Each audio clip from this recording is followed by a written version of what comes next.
Are you guys hearing me okay? Yes. Okay, good. I realized when I was looking at last week's class in my editing software that I wasn't screen sharing to a high enough quality last week, so I've upped the quality for this week. So hopefully it's a little bit crisper Yeah, internet and clearer. flips. Because yeah, I was editing it and I was like, oh, I'm a doofus. Like I have Nitro, I can I can screen share in 1080p, but my laptop is really lagging with the increase in quality, so we'll just have to try to deal with that tonight. Hello, William. Thank you for coming in. Be good to not have to just sit here and talk to myself.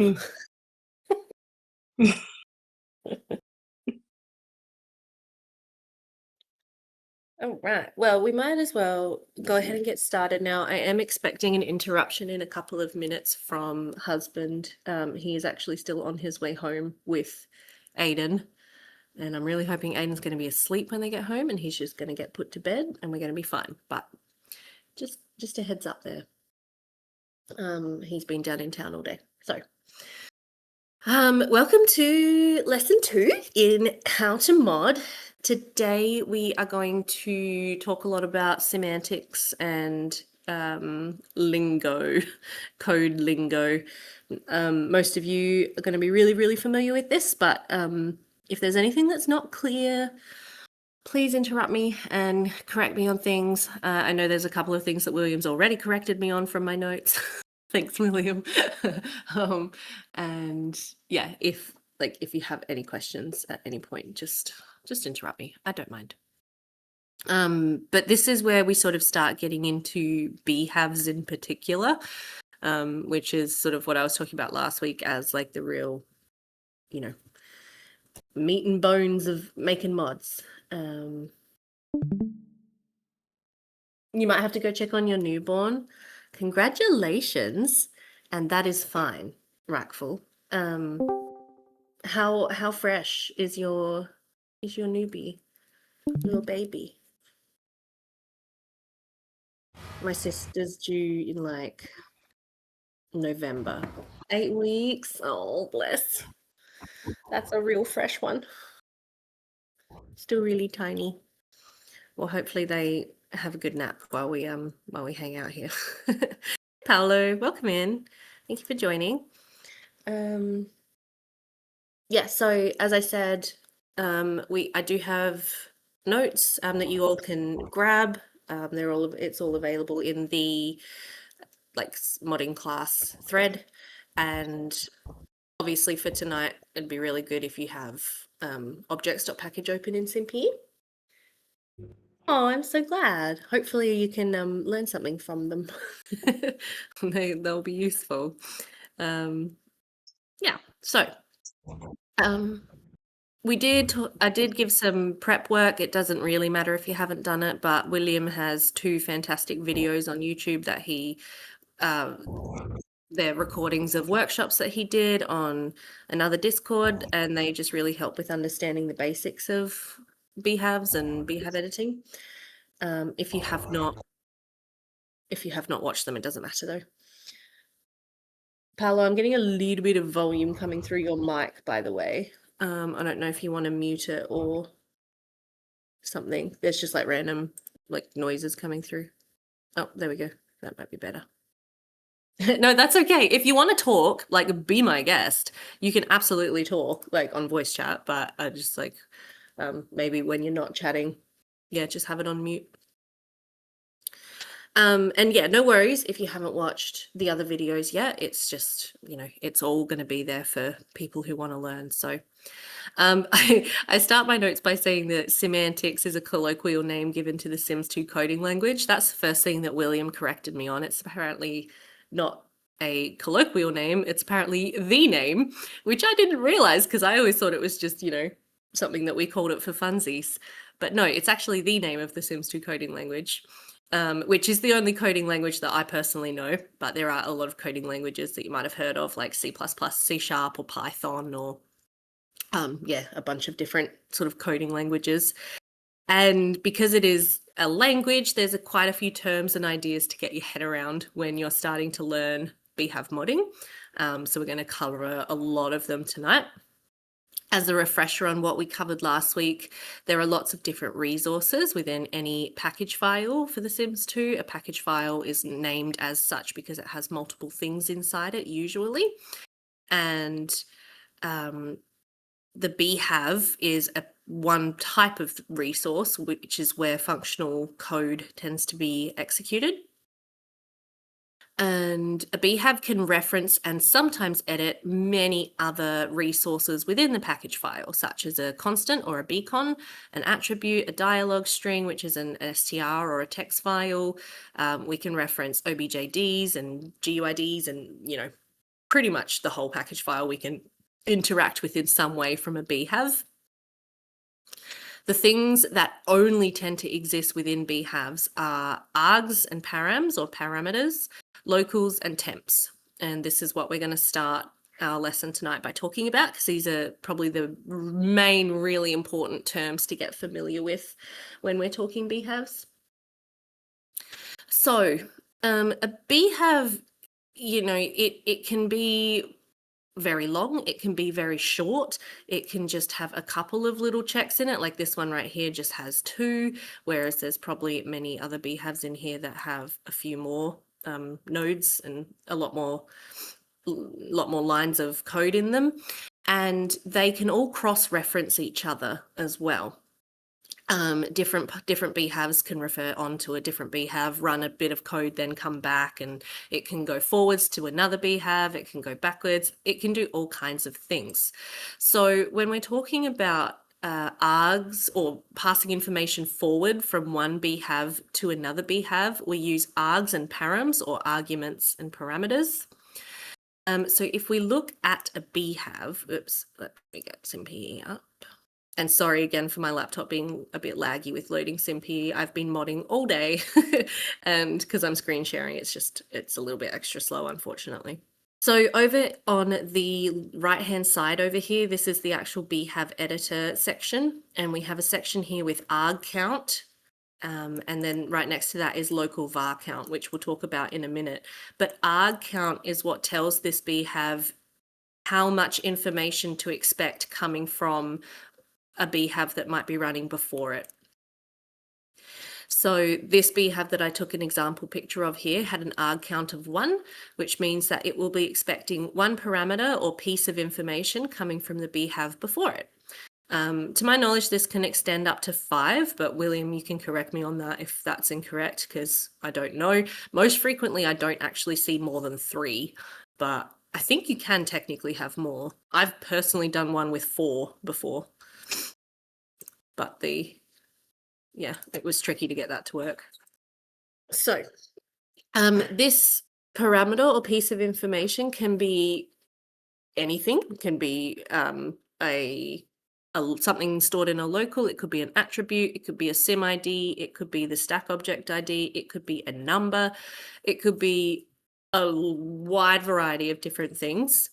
But yeah, the main thing to understand here is that args and parameters are tied. And so if you want to pass certain information from one BHAV to another one, you want to make sure you have the right number of arguments and you're sending the right things. And we'll talk more about that in a minute or a bit later on. If we want to pass information backwards from one BHAV back to another one, we use temps most often. A temp is exactly as it sounds. It's a temp piece of information that we might want to grab and then use elsewhere. I think in William's notes, you describe them as sort of like quick and dirty local variable holders. They are best used immediately, as far too often they get overwritten before you've realized how or why. And that is because temps don't tend to be localized to the BHAV that's running. They tend to be sort of doing a lot of different things all at once.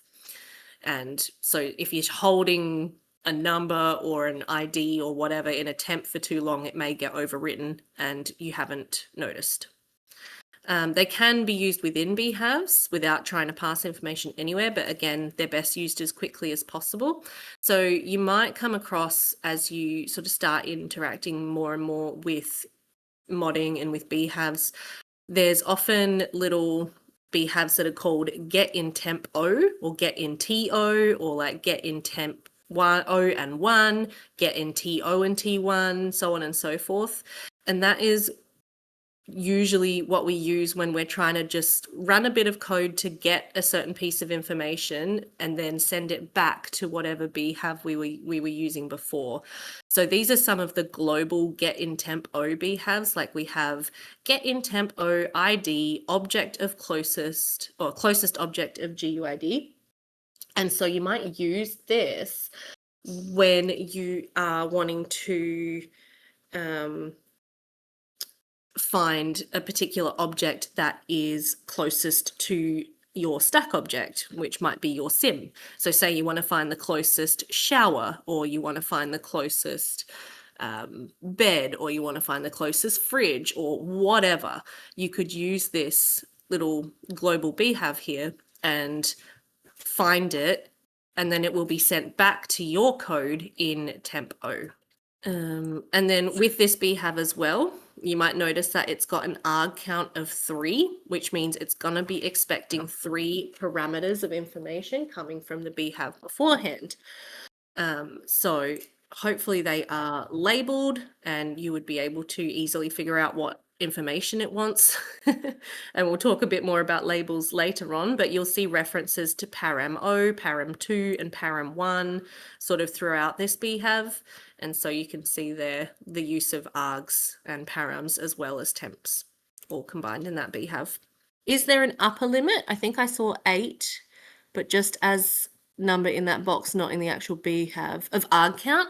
Yeah, that's a great question, Eisbear. I'm not sure of the answer to that one, because yeah, I haven't seen more than like 4 or 5 get used.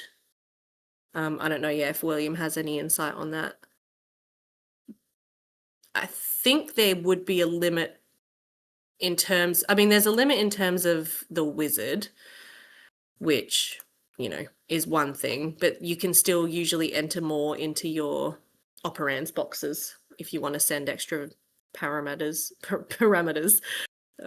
but you just have to enter it manually. Yeah, thanks. I think there is just a limitation of the code itself in this. What is it? 16 bits, 32 bits, like we have for the other. I don't know. I really don't know. But yeah, because I was confused saying like 5. I have seen more. Yeah. No, I hadn't seen more, but I believe you if they're, you know, if you've seen it. It was a user created mod. So maybe the coder just was thinking, I'm gonna need a lot, and started off with 8 and then never put the number down again, you know? Yeah, possibly. Like, let's just reserve 8 and see if I really need them, kind of thing. Yeah. You see that a lot with locals too. Someone will declare like 10 or 15 locals and only actually use 4 of them. Yeah, exactly. Is the sound quality better now with the mic? Yes, much better than it was before. Thank you. Thanks. It was, just cutting out quite a bit. Given that params can be used as locals, there is probably no upper limit. Okay, well, there you go. Cool. When we are working in a BHAV and we want to store a data variable and refer back to it at different points in time, we use locals. As William has just said, you can use parameters as well, but more often we use locals. Locals do not get passed forward or backward automatically. They only exist within the current BHAV that is running. In the above screenshot, you can see local var count 4, so up here in this screenshot, which means they have declared that they're going to use 4 locals to store bits and bobs of information. But when we move from one BHAV to another, whatever was stored in a local in one BHAV is not going to be stored in a local in the next BHAV. You would have to redeclare your locals. So locals are only in their current BHAV. They don't move anywhere unless you pass them back and forward as a temp or a parameter. When we get something in a temp from another BHAV, such as the example here with get in TO, ID closest object of GUID, we probably would then store it as a local so that it doesn't get lost. That's what I tend to do anyway. Locals, temps, and parameters all start at 0, which means that while we have declared 4 locals in the above example, they will be local O, local 1, local 2, and local 3. They won't be 1, 2, 3, and 4. Same with parameters. So if 1 parameter is declared, that will be param O. And if 2 are declared, it will be param O and param 1. Temps are the same. They start at 0 up to 7. So temps are a little bit different in that I think it's only 7 that you can have. Is that right? Wait, let me check my temps. Yeah, 7 temps. This It's becomes 8.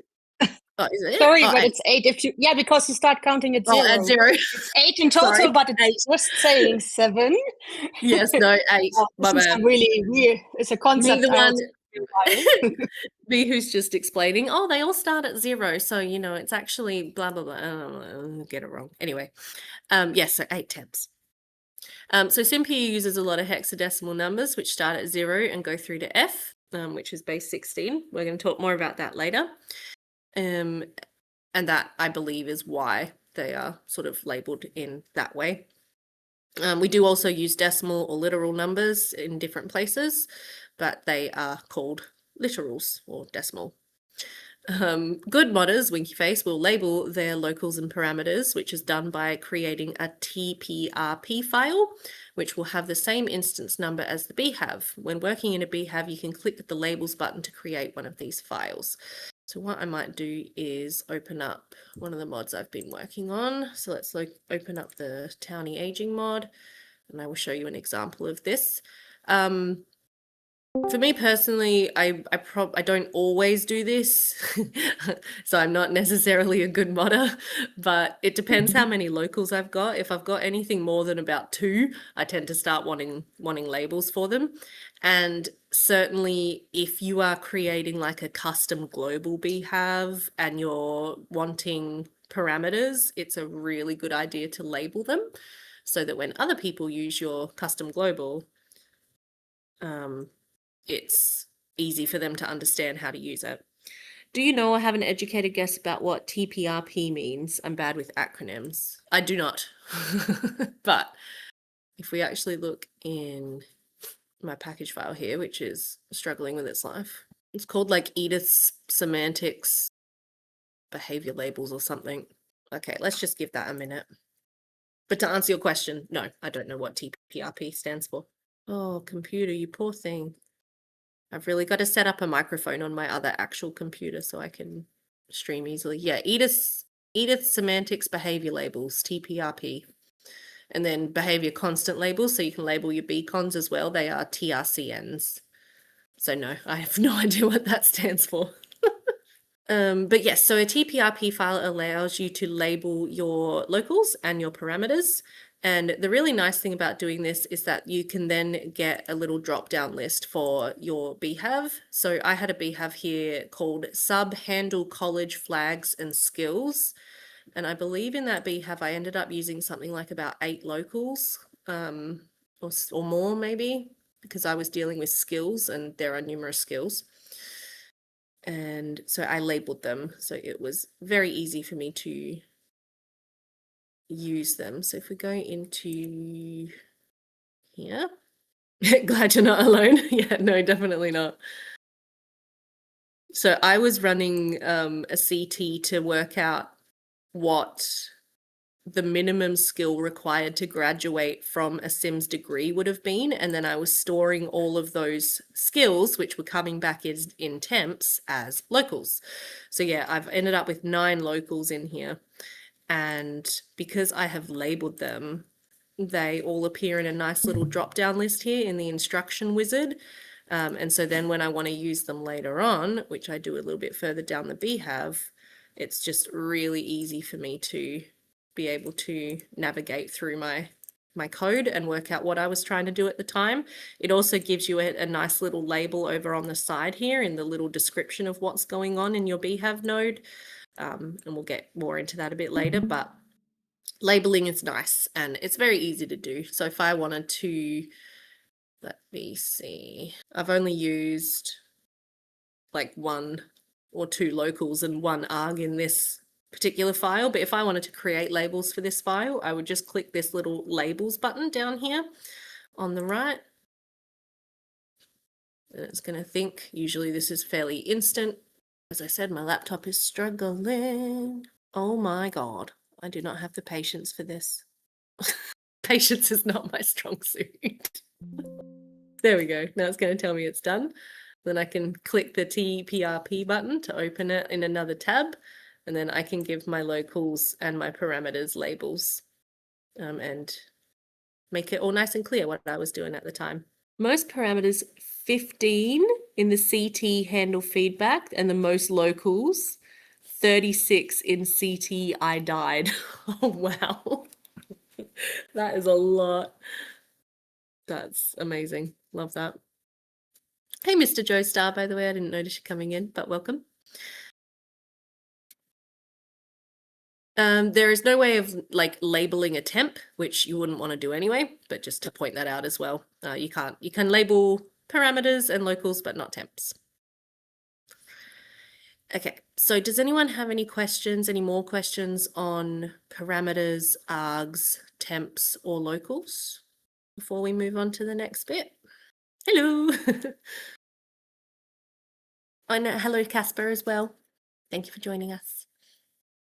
Nope, all good. Okay, so we're going to talk now about BHAV instance numbers. So last week when I was talking to you guys about groups, I was talking about how there are 3 levels of groups that can exist. There is a global group, and then there's semi-global, and then there's private. BHAVs and many other resources can also exist at these 3 levels. And a BHAV's level is usually defined by its group and its instance number. We can see a BHAV's instance number by looking at the instance column along the across the top of the resource list. So not instance high, but instance. I actually will be honest with you guys, I have no idea what instance high is for. Another question for William to answer if you have the time, William, because I don't actually know.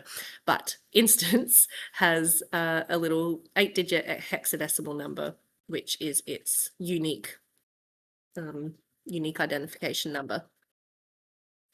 Although it is an 8-digit hexadecimal number, we're really only interested in the last 4 digits. In the brackets next to the hex number is that hex number in decimal, but usually we just refer to the hex numbers when we're talking BHAVs. These tend to get shortened to this.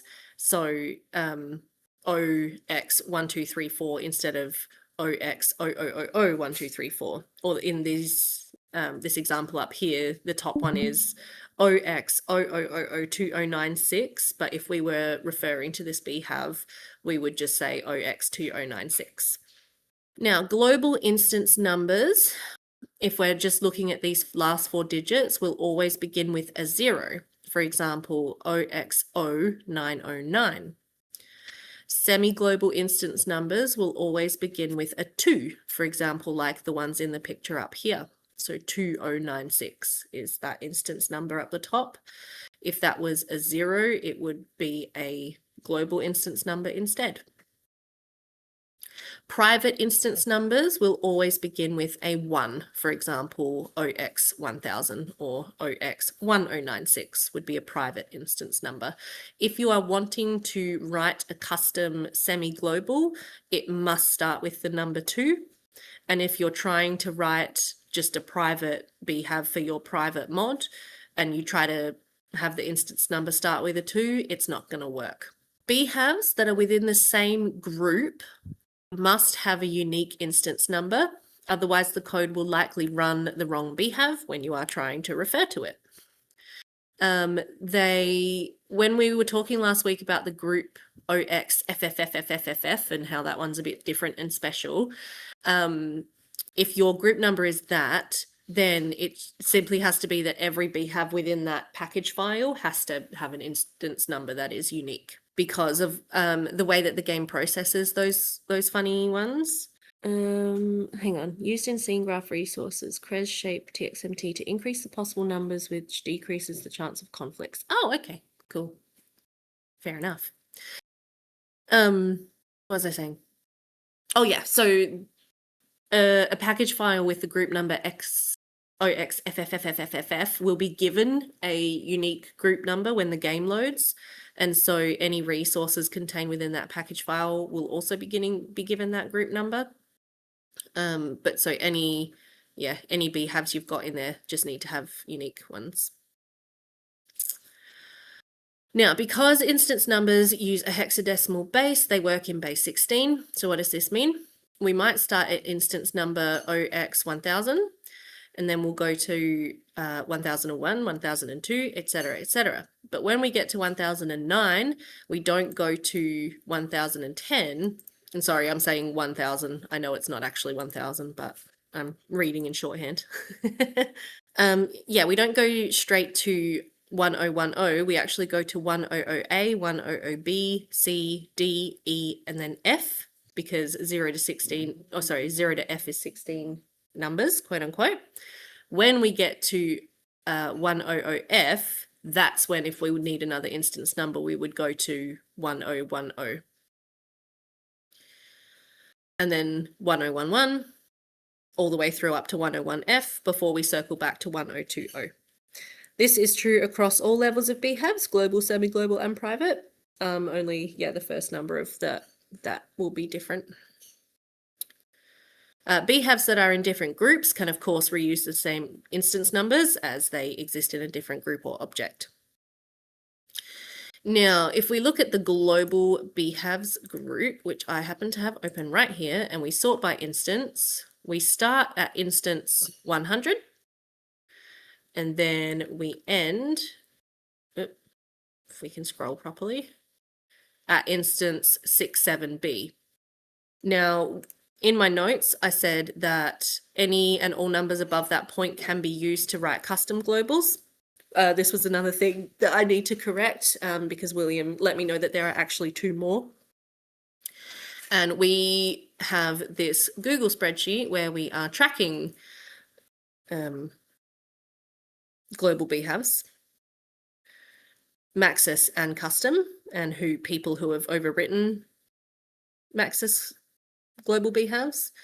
And I believe it is included in here. So if you're ever wanting to write a custom global BHAV for whatever reason, I would highly recommend coming into this spreadsheet, this Google sheet, and seeing what instance numbers are available. Most of them still are. There aren't that many custom global BHAVs, but unfortunately there have been instances in the past of people using the same global BHAV instance numbers, and so I can't remember off the top of my head which ones they are, but some of them have more than one mod assigned. Here we go. So in the OX0700 group, we have some custom globals for the inteen mod, and these instance numbers were unfortunately reused by Castrellin when she was doing some custom globals for extended family, and that was never fixed, which is a bit of a shame. But yeah, highly recommend if you ever want to get into custom globals, use the spreadsheet. I've got in here, if we go to cake globals as a random example. Oh, you moved them? Of course you did, William. Proud of you. If we go into cake globals, so we'll go down to filter resources, which we talked about a little bit last week. Oh my goodness, SimPE, you are slow. And we're going to use our semi-global group filter menu and go down to cake globals, and we'll hit set.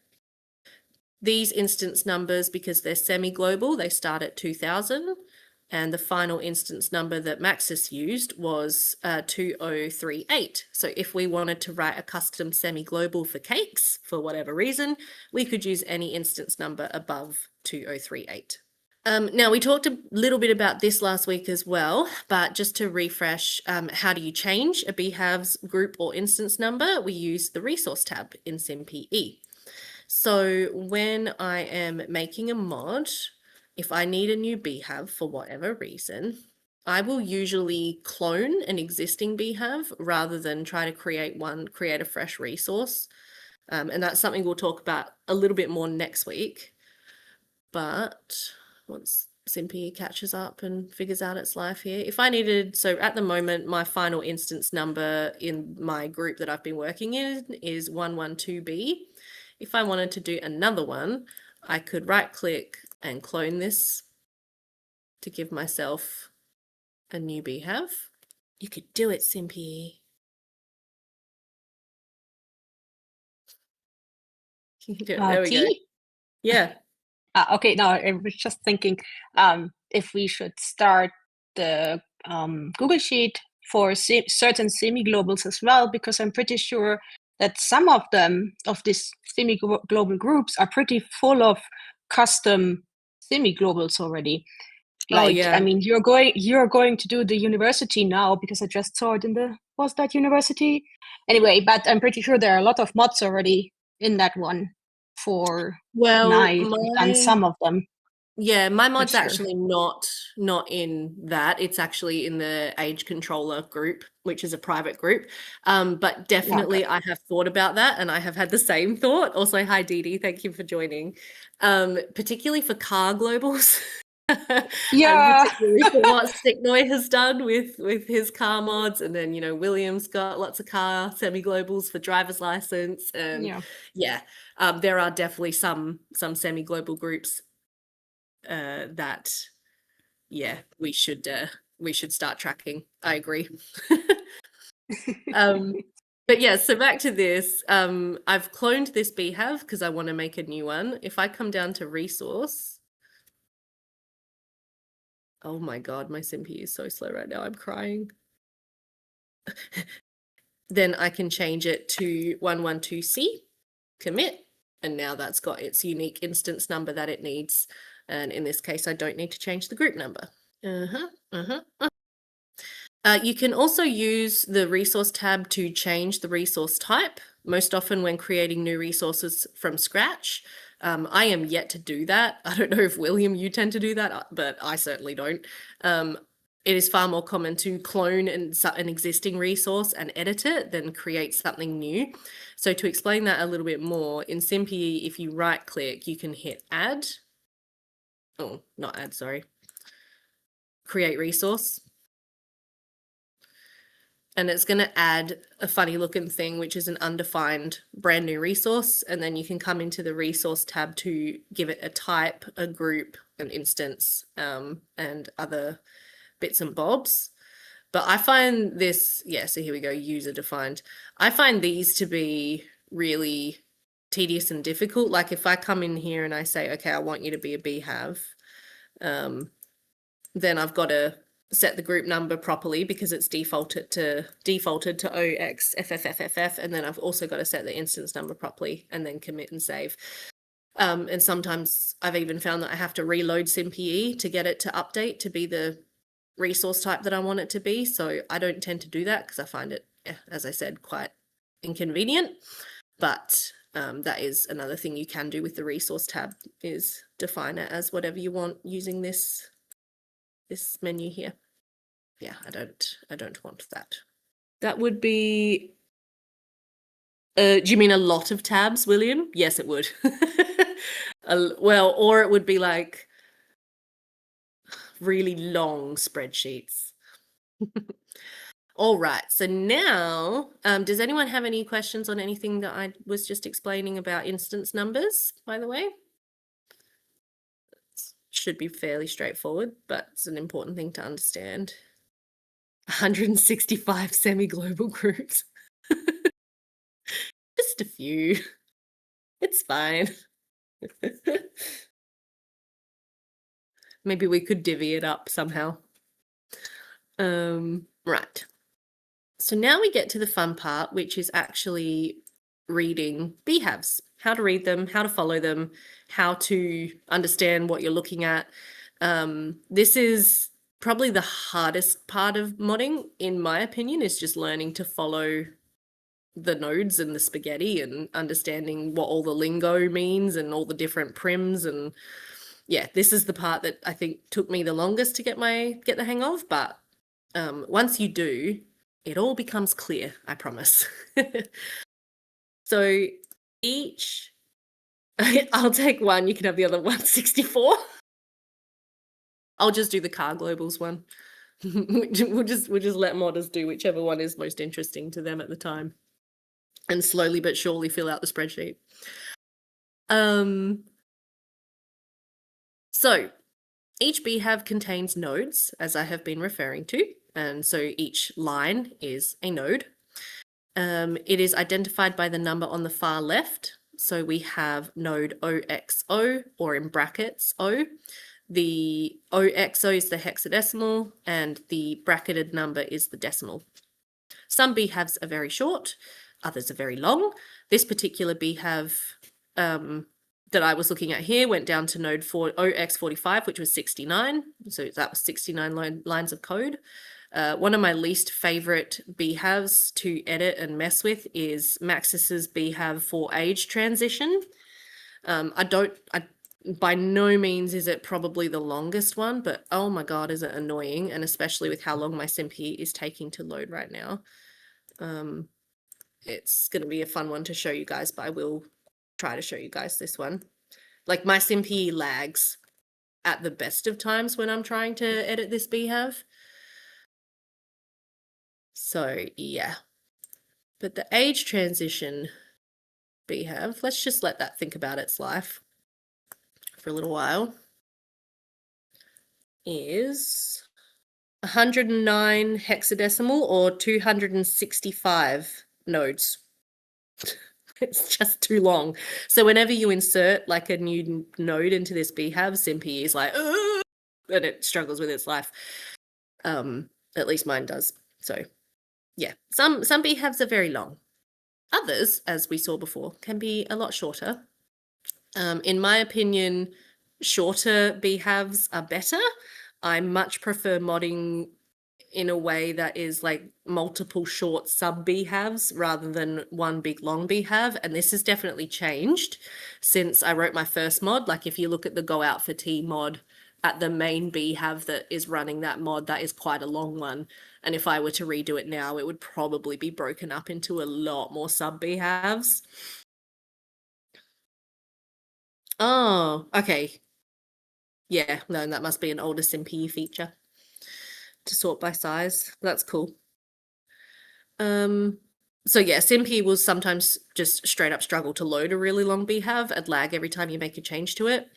And also just the longer your BHAV gets, the more spaghetti-like it tends to get. So when we talk about spaghetti, I am talking about this colored line mess that is along the side of the BHAV here. And I think this is the part where a lot of people just nope out of trying to learn modding and just go, I don't understand any of these colored lines and all these little E's and F's and T's and whatever else. This is what we talk about when we talk about spaghetti, and this particular BHAV is pretty bad for it. Each node of a BHAV can do two things. It can return true or return false. So usually a node in a BHAV is asking a question or running a test of some description. It is usually, or it's like executing a particular function, and if the function is successful, that means it'll return true, but if the function is unsuccessful, that means it will return false. If we go into an example BHAV here of mine, the first thing I do is set the stack object ID to 0. Now, if that is successful, we move on, we go to the next node. But if that is unsuccessful, I've got it set to force an error. And that is because setting the stack object ID to 0 should never cause an error or should never return false. And if it does, something is seriously wrong. So with the true target and false target over here on the side, this is how we can set what happens after our node. So there is a drop-down menu, and the drop-down menu contains 3 options: error, return true, or return false. But you can also just type a number in here, which will link it to another node in the BHAV. I think I'm jumping ahead a little bit, so I'm going back here. Now, return true or return false will usually end the BHAV in some way, shape, or form. Return error will send an error. So last week we spoke a lot about error logs and how we love error logs as modders because they tell us everything we need to know when something is not going well in our code. So Sometimes we will force errors on purpose and set nodes to return false, or to return error on purpose so that we can see what's happening at the time. So yeah, sometimes when you look at, this is something I found, but when you look at a lot of older Sims 2 mods, they tend to avoid returning errors at all costs. So each node will just move on to the next one regardless of whether it's successful or not. I have a real issue with that. I'm like, no, I don't want that. If something goes wrong with my code, I want to know about it. But I think the reason is that people used to think that getting an error log was a sign that your game was corrupt or something like that. So errors are not a bad thing. That is something that I really want everyone to understand. Errors are not a bad thing. It just means that something's gone wrong with the code and we need to know what it is so we can fix it. I talk a little bit here about spaghetti, which I've already sort of shown you guys, but yeah, the color-coded lines and nodes all over the place and no logical flow to a BHAV when you first look at it can be very overwhelming, but there are some really easy things we can do to make it a lot less overwhelming. Age transition is the longest BHAV you're ever going to want to edit. All the longer ones are in test objects, the in-game help, or the tutorial system. Ah, well, there you go. I thought so. I'm tempted to just one day, William, go in and just break that BHAV down into subs, but I shouldn't. I remember once, this is a totally random aside, but I was editing the interaction dig for treasure because I wanted it to build body skill instead of cleaning skill. And I was horrified by how long that BHAV was. It was ridiculous. I was like, someone needs to break this up into subs. And then I discovered that, who is it on Mod The Sims had already done it. Can't think of their name right now, but talented modder on Mod The Sims had done that for one of their mods. Learning to follow the BHAVs, as I say here, is the hardest part of learning to mod, in my opinion. But once you get it, it does become a bit easier. When you are reading a BHAV, the first thing you want to do is hit the magical button called sort.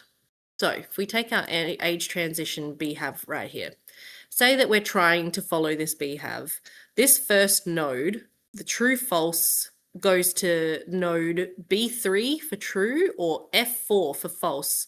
So we would have quite a time, and you can click on the nodes to like jump to where they are. But we would have quite a time trying to follow this BHAV around, like jumping all over the place, trying to figure out where it goes and where the nodes lead. But if we hit sort, then SimPE is going to do its very best to sort the BHAV into a more logical flow. So now we can see that node O leads to either 1 or 2. And then node 2 leads to either 3 or 7. And then we have a nice little flow here of 4, 5, 6, 7, 8, and 9. A, B, C, D, E, F, so on and so forth. So the sort button is your friend. You want the sort button when you are learning to read BHAVs. And I've got an example here of another before and after.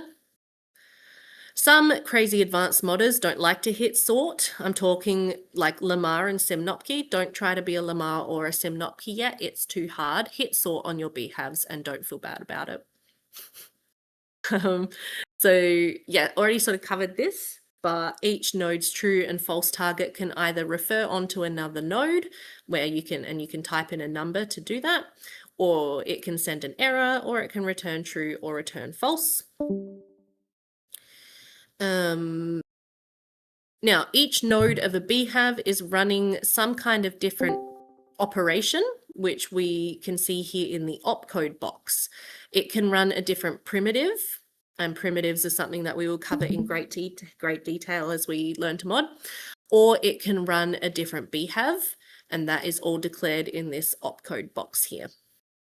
You can either type in the box directly, or you can hit the arrow next to it to open up a list of possible opcodes that can be run. So if I take my Townie aging mod here and I wanted to change what this node was doing, right now it's running prim 002. So you can see in the opcode box, it's 0002.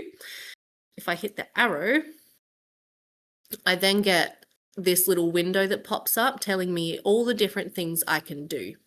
Now, the This Package tab allows me to put in another BHAV within the package that I want it to run. So maybe I want it to run this sub BHAV.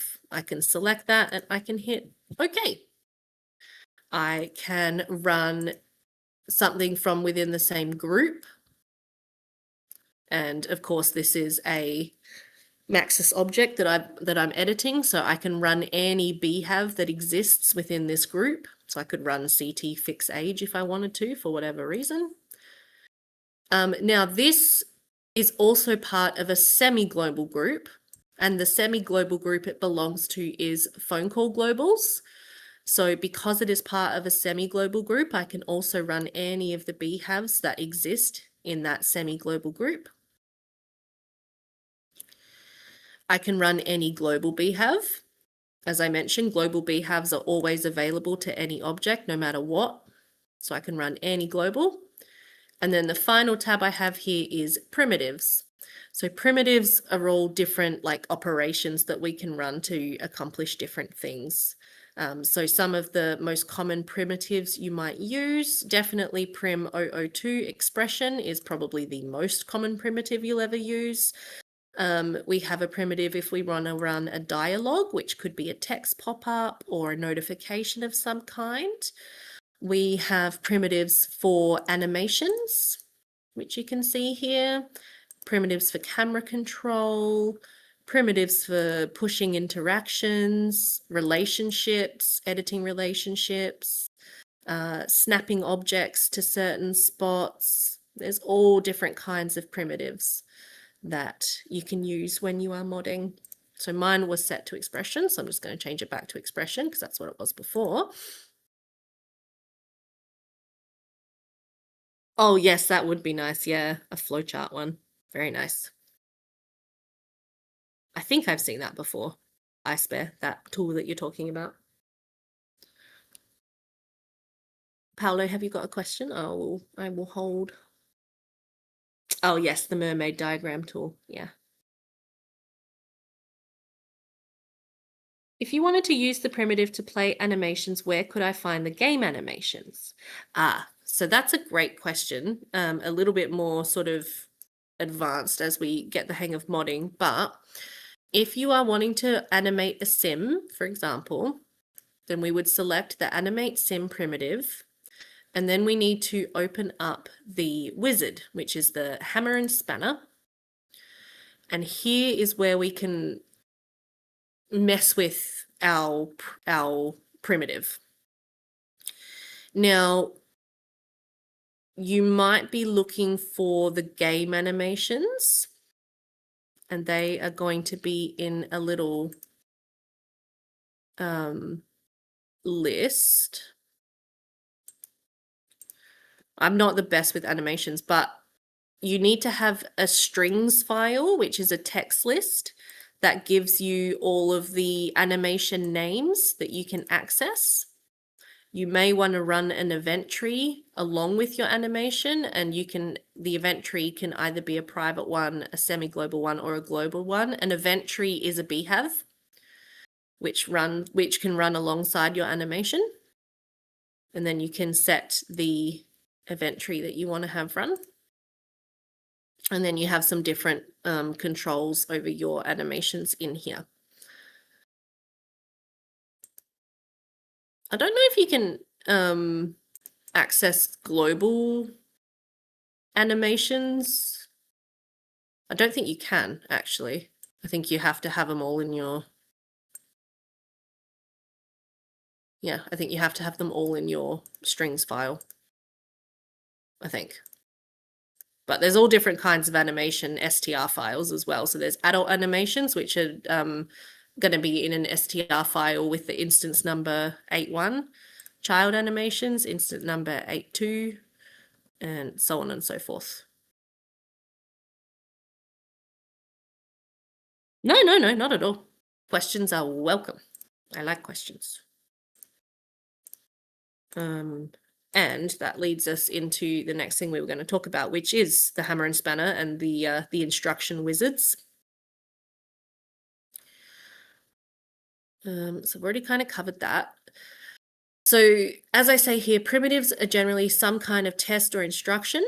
Most primitives have an associated wizard, which can be opened by hitting the hammer and spanner button on the left, and our hero William has written a bunch of custom SimPE primitives to make our lives way easier as well.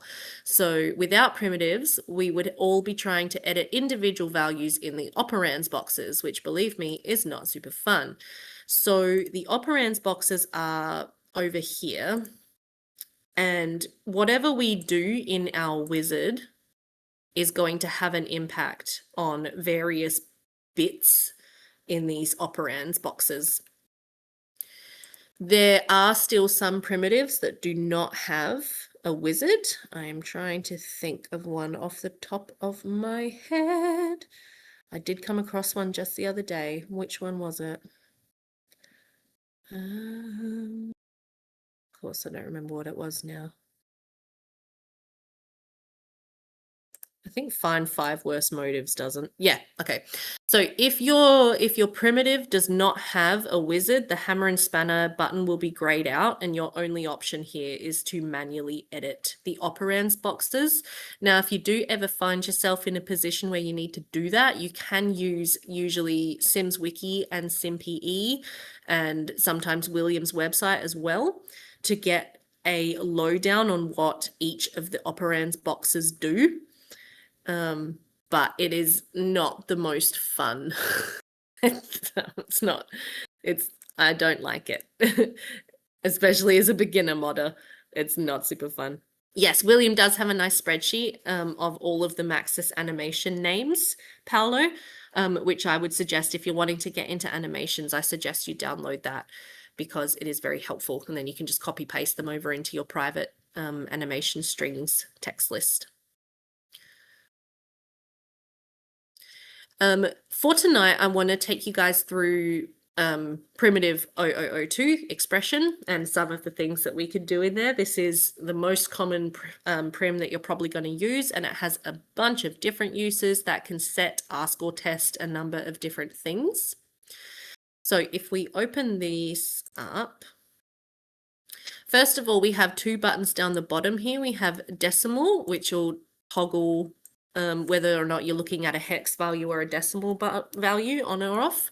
So if I enter literal 10 here with decimal, it's going to display as 10. But if I toggle that off, it's going to display as hex A, because hex A is equal to decimal 10. So sometimes you're going to want it in hex, sometimes you're going to want it in decimal. It just depends on what you're doing. We've also got use instance picker here. Now this will usually throw an error, at least in my SimPE, but it's fine. You just sort of close it and reopen it, and then it's fine. But what that does is it gives you a drop-down menu. So say we were wanting to look at a Sims person data. If we have instance picker ticked, we get this nice big drop-down list of all of the different bits and pieces that are contained within a Sims person data. But if we do not have instance picker ticked, I do not get a drop-down list, and I have to just enter a number to try to find what I am looking for. There are times when you will want to untick instance picker, but in general, I tend to leave it ticked, depending on what I'm doing.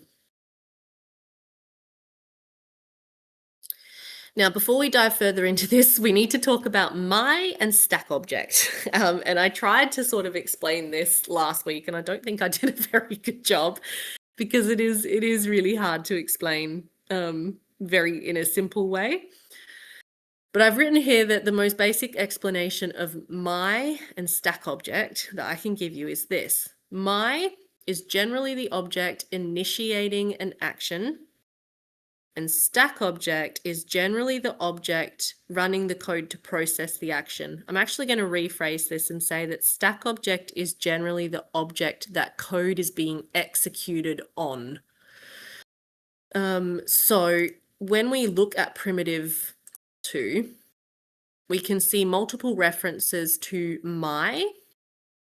So we've got my attribute, and then directly underneath that we have stack object attribute. We have my semi-attribute. We have stack objects semi-attribute. We have stack objects. We have my motive, stack objects motive, so on and so forth. My person data versus stack objects person data. So when we are looking into my versus stack object, we need to understand that my can never be changed within a BHAV via a primitive or command. It is always constant. Stack object, the thing that we're executing code on, that can be changed as often as we like. When a sim is the initiator of an interaction or an action, for example, a sim, you know, we as the player are controlling a sim and we click on an object to interact with it, that sim becomes me or my. The object that we're interacting with becomes the first default stack object of the code, aka the thing running the code or the thing that the code is being executed on. We can store and change that stack object however suits us, but at first, if a sim wants to interact with a bed to go to sleep, then the sim is my in code and the bed is the stack object. Sometimes a sim is both my and stack object. That is normal. And there are also times when my is not referring to a sim, but it's actually referring to the object itself because the object itself is initiating code. This is always true in BHAVs such as function init and function main. So I talked a little bit about these functions last week, but function init is run when you click on an object or place an object down and or when you hit reset after an error, the function init is run. And function main starts whenever function init successfully finishes doing its thing. In these BHAVs, my will refer to the object itself. This is also true in functions such as function load, I think, and other bits and bobs. But yeah, that's an important distinction to remember. You will get the hang of this as you go, I promise. But in general, for now, just try to remember that my is usually a sim, like 9 times out of 10, it's usually a sim, or the object initiating the action. And the stack object, or SO, is the object that actually contains and runs code, or that the code is doing stuff to. So I talked a little bit about this, but we've got, multiple references to my and stack object in Prim 02. And we can do all sorts of different things with these. So we might want to check something about their motives, their mood, their age, or which room they're currently in. We can do all of that with expressions. For example, we might want to check if the sim is in the same room as the object that they're trying to interact with. To do this, we would use a combination of stack object and my. Within the instruction wizard as well, you're going to see multiple references to other things that should hopefully be starting to look a little bit more familiar, such as globals, literals, which we know are just numbers, temps, parameters. We can also scroll down a bit and see references to locals, constants, which is a beacon, and other bits and pieces. So hopefully that's all starting to sort of make a little bit more sense because they're all contained in there as well. So to perform the check I just mentioned, we also need to look at this very fun drop-down menu. And this is where we are sort of defining what we're trying to do. So we've got a bunch of different things in this list. And Eisbear actually has a really nice sheet where they've laid all these out in a table, and they shared that in the Sims 2 modding class thread if anyone wants to take a look. But here we get to stretch our maths muscles a little bit. If you haven't done maths since you left high school, don't worry, it's pretty basic. But we have greater than and lesser than. We have 2 equal signs, which means is equal to. So we're asking, is something equal to something else? Plus equals and minus equals means we are going to add something or subtract something. The colon and equals means set to. The asterisk and equals means multiply by, and then the dash and equals means divide by.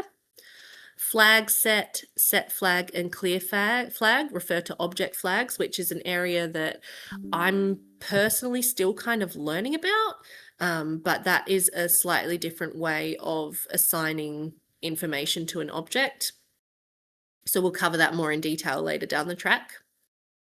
Plus, plus, and lesser than means +1 and lesser than. So we might want to count loops, for example. We might want to tell an object to loop 10 times. So we might start at 0, and then we'll +1 and make sure it's less than 10. So you'll set an upper limit when you use that.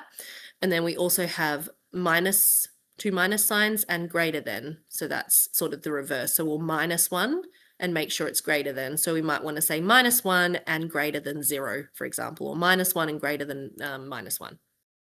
Yeah, it's an equation, exactly. Then we also have mod equals, and that is to modulate by something. For example, if you're working with time, you may want to use this. So you might be saying, so there's 24 hours, right? Or 0 to 23 in the case of The Sims. And we might want to add on a number of hours to the current hour and store that as a local. So say we're starting at hour 20 and we add on 10, then we've suddenly got 30, which is not relevant as an hour value. So we would want to modulate by 23.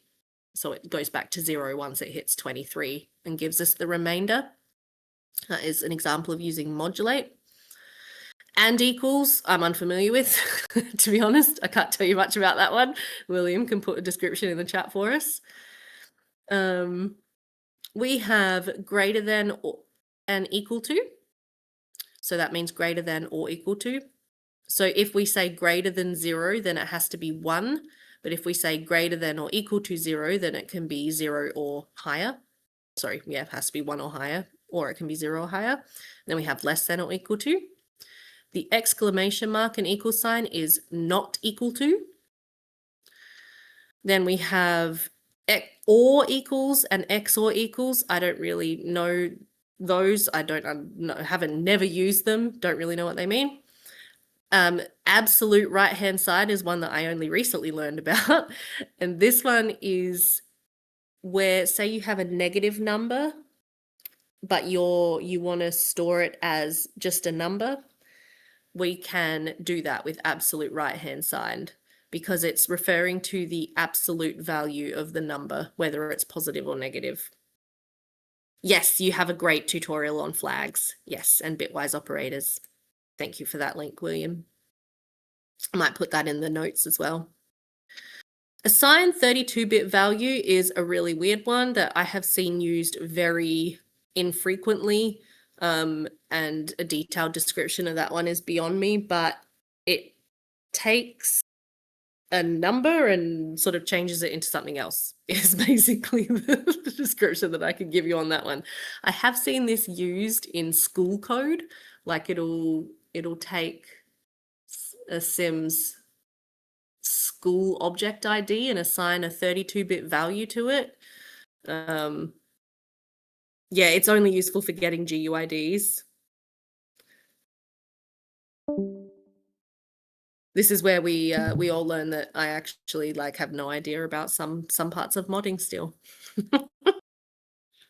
It can be written as 2 lines, which are much easier to read. Right, yeah. So is that where you want to get a GUID high and low is when you would use that? Or am I misunderstanding that? Or is it the reverse where you have a GUID high and low, but you want to make it into one string? Okay, you can explain that to me in more detail later.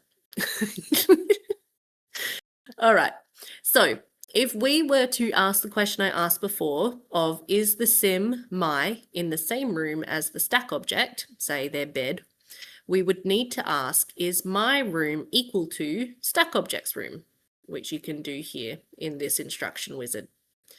After we run that check, we might want to do different things depending on the outcome of this, depending on the outcome of if this check was true or false. For example, we might want to say move into the same room as the object, or we might want to say run away from the object. We might want to check if they're autonomous, and if they're being autonomous, stop them from whatever they're doing. There are multiple ways or reasons we might want to do this check, but that is how you would do that, using this kind of little equation operation here. If we wanted to affect a sim's mood due to something happening to them, we could plus equals or minus equals a number value from a motive. This is a very basic example here, but my motive comfort minus equals literal 50 means we are subtracting 50 from their comfort motive.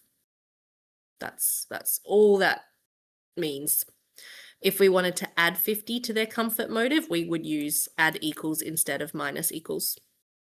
And just a side note here is that motives and many other things in The Sims 2 exist on a range from -100 to 100, with 0 being the midpoint or halfway. That's just a handy tidbit to remember. There are many, many things in The Sims 2 that exist like that on that kind of a scale. Does anyone have any questions? Any other things that they're curious about at this point as we go through all this? Yeah, other stuff is 0 to 1000, such as skill points. Yes. It's not always the range that you might expect. Like, you might expect an empty motive bar to be 0, but it's not 0, it's actually -100. And you might expect 5 skill points in creativity to be 5, but it's not 5, it's 500. When I was recently looking into modding reputation, I discovered that that's another thing that exists on a scale from -100 through to 100. So just another example of that as well. Another thing I was going to mention is that if you're ever not sure what your my and your stack object is at any point in time when you are writing a BHAV, this is where we can force an error to return and use LogWatcher, because LogWatcher is going to tell us exactly what is my and exactly what is stack object at the time of the error. And that can be really helpful. So if you ever need to force an error in code, all you have to do is just set both the true target and false target to return error, commit, save, and then go and run your BHAV and move on and be happy. Oh, I see. Those are functionally identical. Oh, gotcha. Okay, so your tempo assigned 32-bit value, my school object GUID1. Right. Okay. Thank you, William. That is very helpful. Yeah, the 2-line version is definitely easier to read. I agree. Yeah.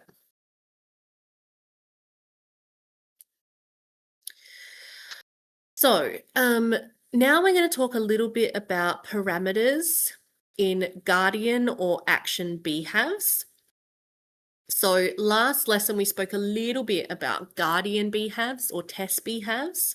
They are commonly used in OBJF functions and most commonly in TeaAddict's functions. So a test or a Guardian BHAV is used to define if, when, or how certain code should run. Now, Guardian BHAVs often have their own parameters, which can be confusing because nothing is happening before them, or nothing that we can see. But when we look at a Guardian BHAV, I don't know if I'm going to have a good example in this mod. Might have to open up something else. But just to refresh your memory, if you come into the pie menu functions of an object or the TTAB, this is where the object gets its menu options. Mine is taking 3 years to load again. You can do it, SimPE. Here we go. So the interaction for a sim to age up or do their age transition has an action BHAV assigned, and it has a Guardian BHAV assigned, age transition test. So if we were to look at this Guardian BHAV, this one is actually empty. It's just always returning true. So that's not going to be a particularly good example. Yeah, I might have to open up a different mod to give a good example of this. No, don't save any of those changes. What could I open? Oh, we could look at my arrest social. That might actually be a good one to look at. Oh, no, because that's a custom social. Well, that'll be a good one to look at in a minute. Cafe mod, maybe? My poor SimPE. Someone hit me over the head next week if I haven't set up my other computer to just run these lessons for us, and I'm still using my laptop. Oh my goodness. But yeah, so when you start looking into Guardian BHAVs, you might see references to like Param O and Param 1. When you are dealing with an interaction, so something from a TTAB, like a sim trying to perform some kind of action with some kind of object, Param O is autonomy. If Param O equals O, then the action is not autonomous.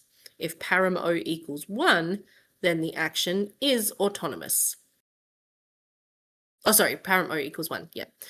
Parameter 1 in an interaction guardian is a bit obscure, and I had to ask William about this as I was writing up these lesson notes because I didn't actually know what it referred to. But apparently it refers to if the interaction has been joined or not joined.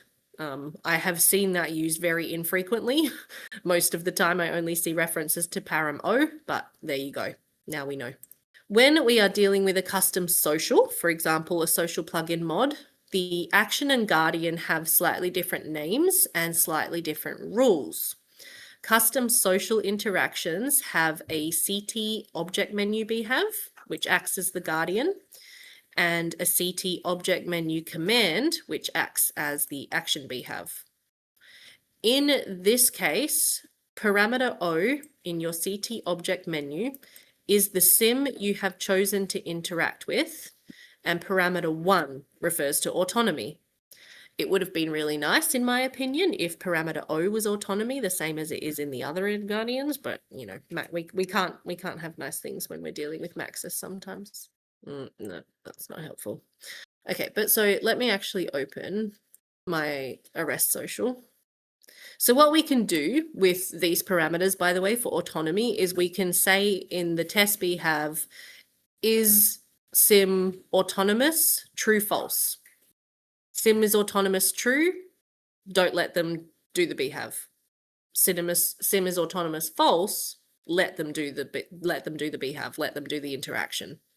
That's sort of a very simple way we can do that. So with the go out for T mod, where I am sending sims off lot, that one had a check for autonomy in there, which basically banned them from doing that interaction autonomously, because I don't want my sims just wandering off of the lot willy-nilly. If we look at this social plugin mod, I am asking, is param O not equal to my object ID? So what this means is the sim we're interacting with not me?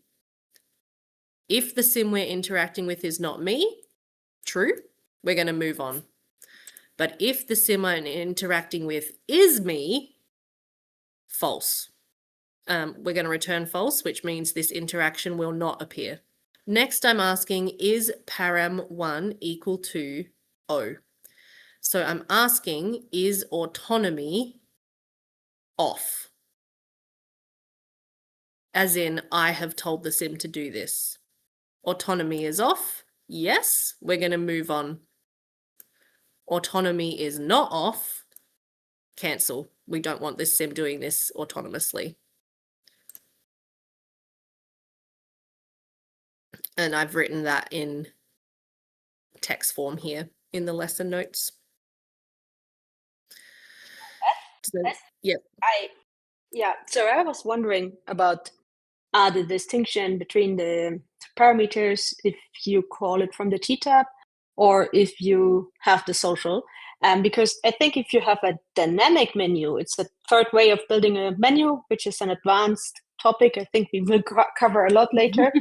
Yeah. But I think you also have the same rules like for the social, isn't it? I don't think you have, because I think parameter, I forgot. William? I'm going to talk a little bit more about that now. So what I've spoken about so far is parameters coming into a guardian BHAV. So these are the parameters that are coming into the guardian. When we link the guardian to the action BHAV, those are different parameters. Does that make sense? No worries, William. Yes, it does. No, Yeah. it does. It does. Yeah. So we're going to talk about that now. When the guardian BHAV connects to the action BHAV, you can also pass over parameters. In this case, parameter O is whatever the stack object was at the time you selected the interaction. Most of the time, this will be the object itself, but not always. Parameter 1 is whatever was held in tempo at the time the interaction was selected. And this is what we do very often when we're doing dynamic menus. To answer that question, iSpare, is we set tempo to be something and we pass that as a parameter. So dynamic menus are definitely not a topic for today. They are doable, they are fun, they are kind of easy once you get the hang of it, but that is how those parameters work. Now I've got a note here that if you want your action BHAV to receive those parameters, you do need to make sure that you have the arg count of your action BHAV set to 2. Otherwise, you're not going to receive any parameters. When you pass from the object menu in a custom social to the object menu command, it is the same. So parameter O is the stack object, and parameter 1 is whatever was held in tempo. Now, to finish off today, we are going to just practice reading some BHAVs and attempt to understand what is going on, because I think this is really what you just need to do as the next stage of learning to mod. So we can look at some Maxis globals. We can look at some of my code. We could look at anything we like. I am not overly fussed. I don't know if you guys have a particular preference. It might be better if we look at some code that I've written because I'm going to understand it, but it's certainly not a requirement. We could look at something in car globals. So in bed globals, we have some of these get in tempo BHAVs, which is a good thing to notice. Now, usually interaction BHAVs will be titled interaction something and so forth. Not always, but usually. How can I find BHAVs? For example, I want to find BHAVs about Mrs. Crumplebottom knitting to make into an animation for normal Sims. Where would I search for the knitting BHAV? Right. So that goes a little bit into some of the things we were talking about last week, but last week I gave a link to this spreadsheet by William, which has a list of every Maxis object and its GUID and its group number. Since you've asked the question, we can use this for our example today. Now, Mrs. Crumplebottom is an NPC. So I'm going to scroll down to NPC template, N for NPC, and let me see if I can find Mrs. Crumplebottom. I need to search. Here she is, NPC unique, Mrs. Crumplebottom. So if I take her group number from this spreadsheet, and we're going to go into objects.package, I'm going to paste the group number in here into filter resources and set. No, you're fine. It's all right. I was asking for, you know, something to try to read. So now we've got something to try to read. I'm going to go back to plugin view so we can actually look at what's inside these BHAVs. And it looks like here we've got some BHAVs titled idle knit, idle knit events start, and idle knit events stop. So I've clicked on idle knit. I'm just going to make my window a little bit bigger here. All right. Now, first thing I'm going to do, hit sort. I never try to read a Maxis BHAV without hitting sort. Okay, so the first thing that this is asking is an expression. It's a prim 002 expression. My CN next queued interaction object ID greater than 0. What does that mean? This is asking, is Mrs. Crumplebottom about to do something? If she is, she's not going to do her idle knit. So has she got an interaction queued up? Is her next queued interaction object ID greater than nothing, basically? So then we can see here, if this returns true, the BHAV is set to return true. So this BHAV is going to exit if she's got something queued up to do. If she doesn't have anything queued up to do, we're going to move on to the next node. What's the CN for? It's just a way that Maxis refer to the interaction queue. So CI is current interaction and CN is current next, I believe, or queue next, basically. Now, move on. If we go to the next node, this is actually a different prim. This is prim random number.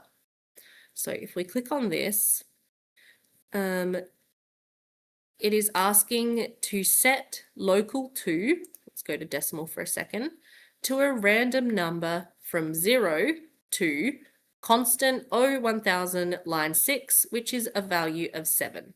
So what this is doing is it's setting local to, which is a variable holder, to a random number from 0 to 7.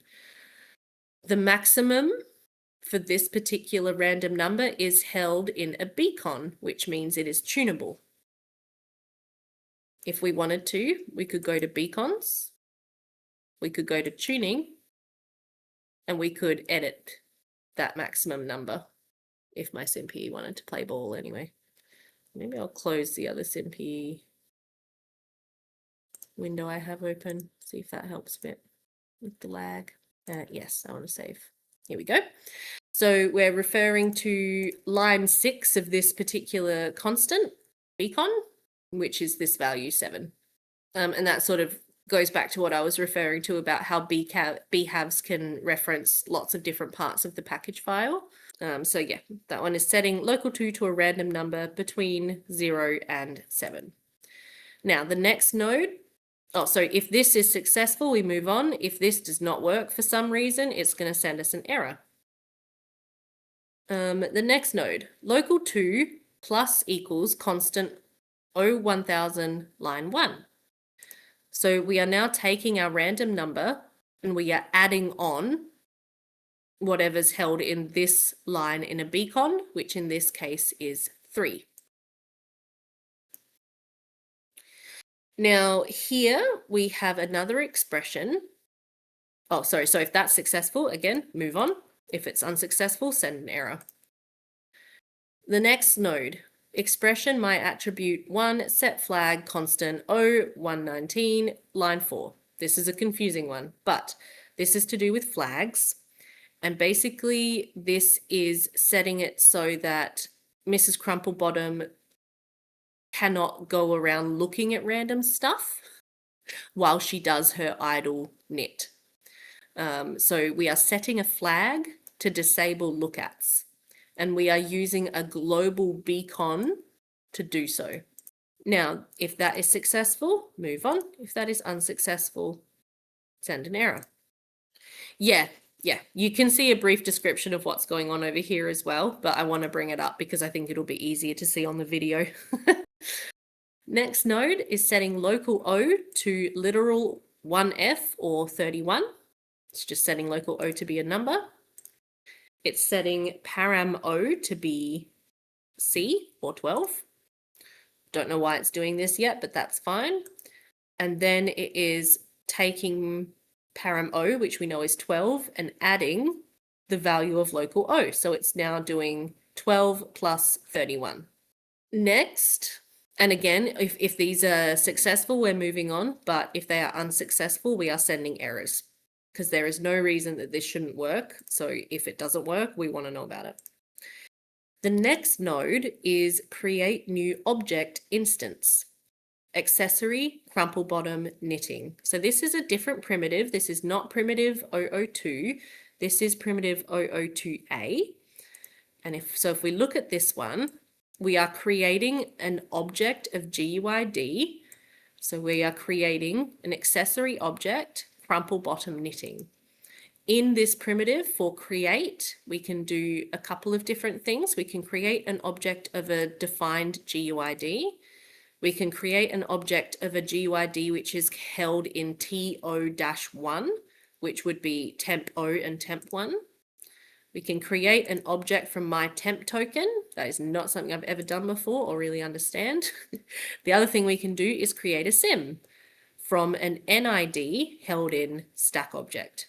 And so if we remember from last week, all sims have a unique NID, and when they are present on a lot, a copy of their NID is created and put on the lot. So this might be an example of how we would do that. In this case, we're creating a specific GUID. Then we've got create where, out of world. We can also create it in front of me, on top of me, in my hand, in front of stack object, in stack object slot, underneath me, below object in param O, below object in local. We got a bunch of different possibilities here. And then create how normally. And we are going to, so basically this is saying create this accessory in the ether and do it normally. Now, if this is true, we move on. If this is successful, we move on. If this is not successful, we actually come down to a breakpoint. And you will, if you hit a breakpoint in gameplay, you will get a unique error, which is breakpoint, basically. Create from temp is used in the crafting station. Yeah, nice. It's often used in connection with a beacon IceBear. So you might have a beacon with a bunch of like high-low GUIDs in it. And so you would set temp O to be GUID 1 and temp 1 to be GUID 2, and then create object instance from temp 1, tempo temp 1 would be how that would flow. Yeah, that's how the crafting stations work. That doesn't surprise me. So if this fails at creating the knitting accessory, we're going to hit a breakpoint and we're going to get a unique error to let us know that something's gone wrong.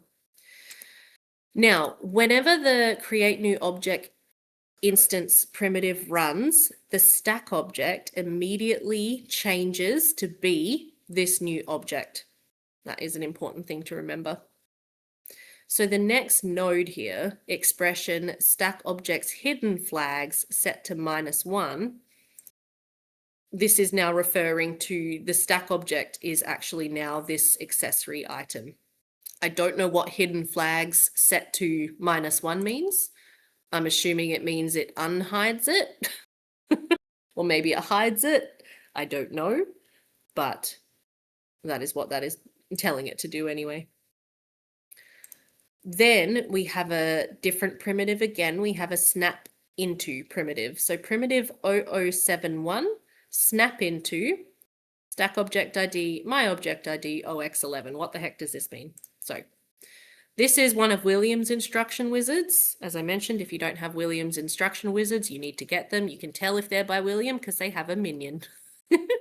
So this is telling the knitting accessory to snap into my object ID, my in this case is Mrs. Crumplebottom, into slot 17. Sim slots are something that you can look up on Mod the Sims.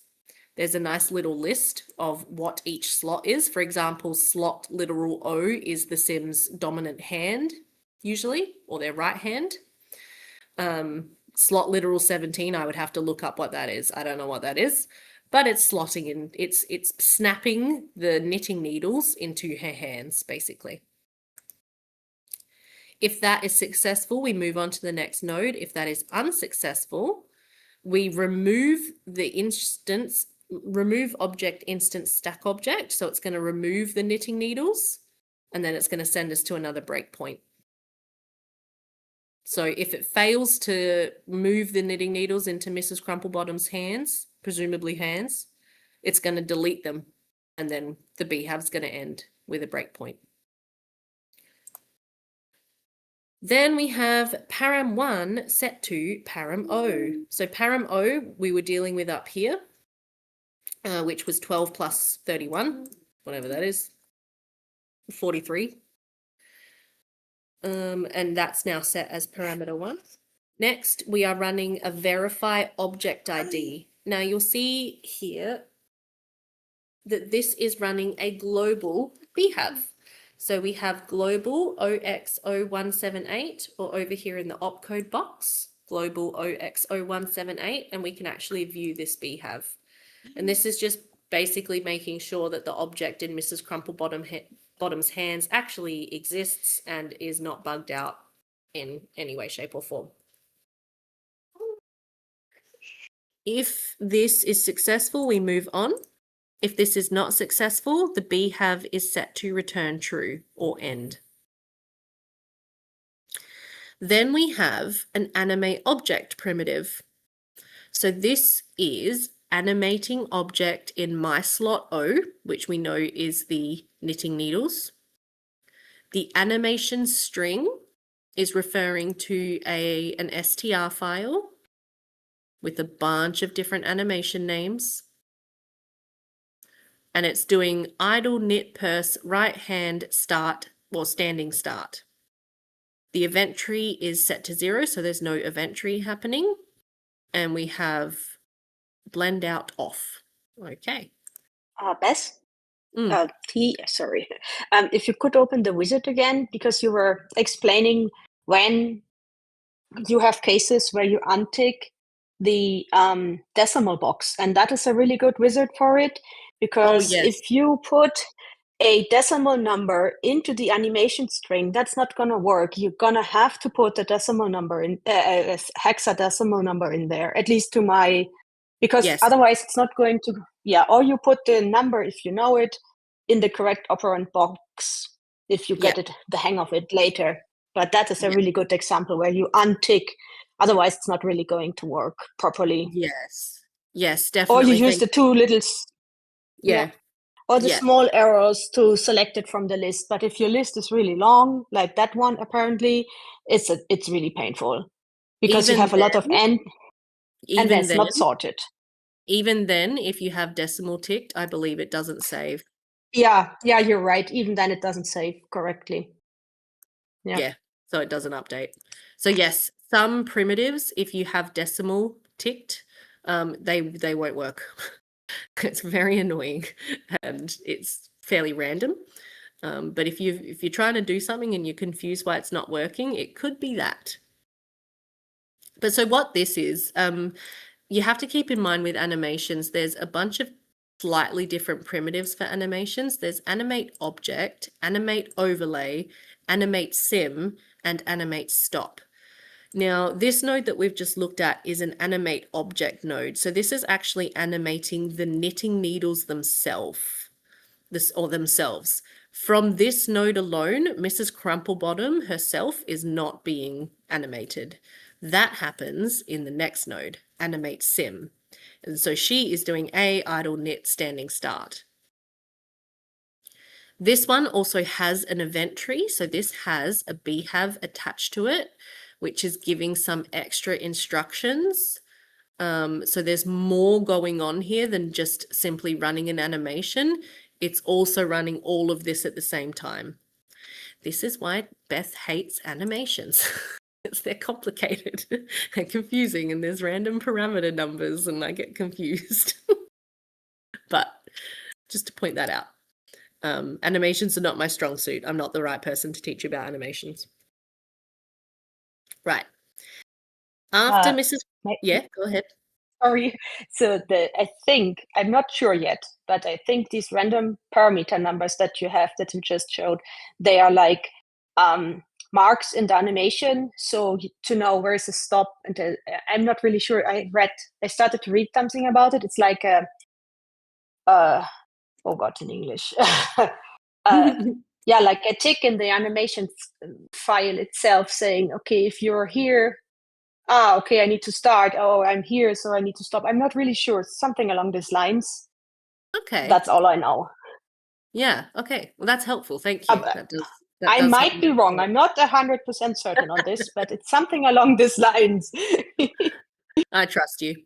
And we were in the BHAV setting parameter values as well. So before this BHAV ran, Param O was set to 43 and Param 1 was also set to 43. So I assume that would then carry over into when the event tree is run. I assume. So after Mrs. Crumplebottom starts her knitting animation, we then do another random number. This time we're setting temp O to a random number from 0 to 100.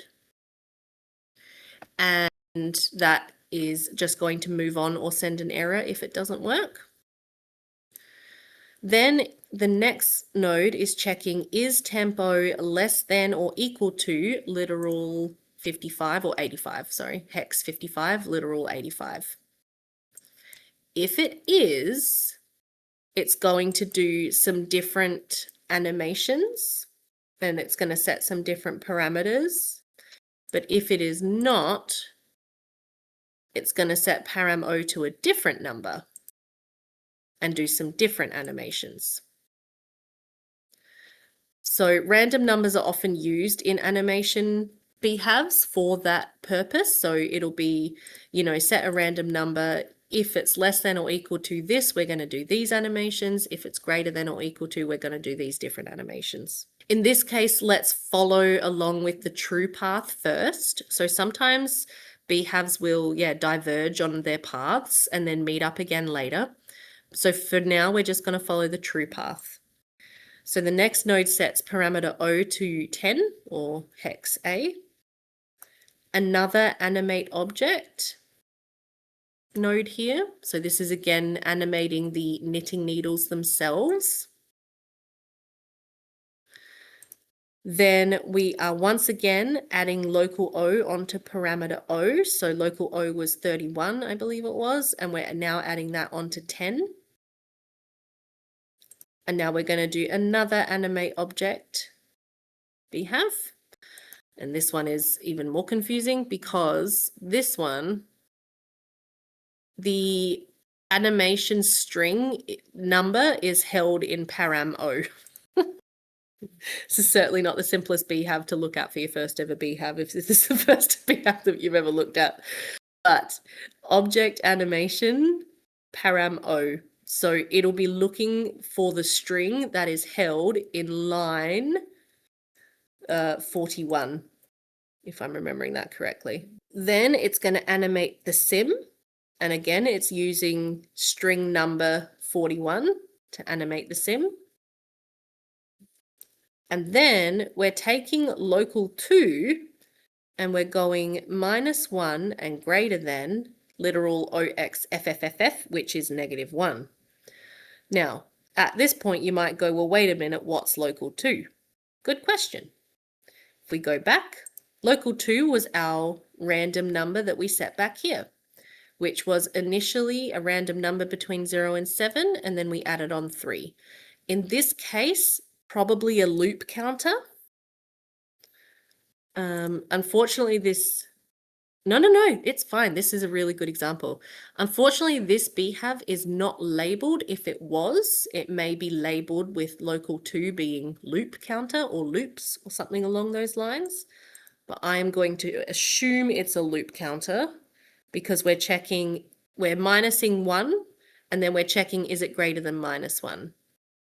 Now, if it is, we're going to wait for notify. This is another global BHAV. And what this is asking is, has the interaction been cancelled? If it has been cancelled, or if we've run out of loops, we're going to have a couple of nodes here that are going to end the BHAV. So we're out of loops or the interaction has been cancelled. We're going to set parameter O to a couple of different values. So it looks like first of all, we set it to D, which is 13, and then we're adding on local O, 31. We're going to animate object. And if you look closely here at the string, it says blah, blah, blah, standing stop. And then we're going to animate the object standing stop. I'm imagining we're also going to animate the sim to stop. We are going to set the stack object ID to be the object that is contained in Mrs. Crumplebottom's slot 11 or 17. And we are going to remove that object. And the BHAV ends here. Both of these nodes, true and false, sorry, both of these outcomes will return true. So then if we go back a little bit, because if we remember before, the paths diverged, we could follow this path next. So if we just backtrack a little bit, it set a random number in tempo from 0 to 100. It checked, is it less than 85, less than or equal to 85? If it is not, we go down here. And this is going to set parameter O to a value of 11. It's going to animate the knitting needles a little bit more. And if we look in here, I wonder if this has an event tree. No, it doesn't. Then it's actually going back to 12, which brings us back up here to where we were before, and we've actually already looked at this code. Now, the only path we have not followed so far is here on the wait for notify. If it is notified, so the interaction is cancelled, we saw that the animation stops. If it is not, it's going to go back and redo this whole thing. So it's just going to keep on looping. So it checks, have we run out of loops? If we've run out of loops, we're going to cancel. If we haven't run out of loops, has the interaction been cancelled by the user? If it hasn't, keep going. If it has, end. Now, down the bottom of this BHAV, interestingly, we actually have something that is very common in Max's code, which is this node here with a big black arrow pointing towards it. I did mention this. Yeah, we'll do some simpler, shorter ones in a minute, but I just wanted to point this out because I did mention this last week, but this big black arrow tells you that this node cannot be reached by any part of this BHAV. It is an unused piece of code, and it looks like this was actually meant to tell Mrs. Crumplebottom to sit down and knit, but maybe they never finished that or never did the animations for it or something.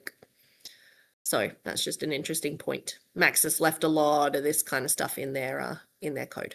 Right, so that is an animation BHAV. Not my favorite, but that is an example of that. Now I am going to close objects.package and no worries.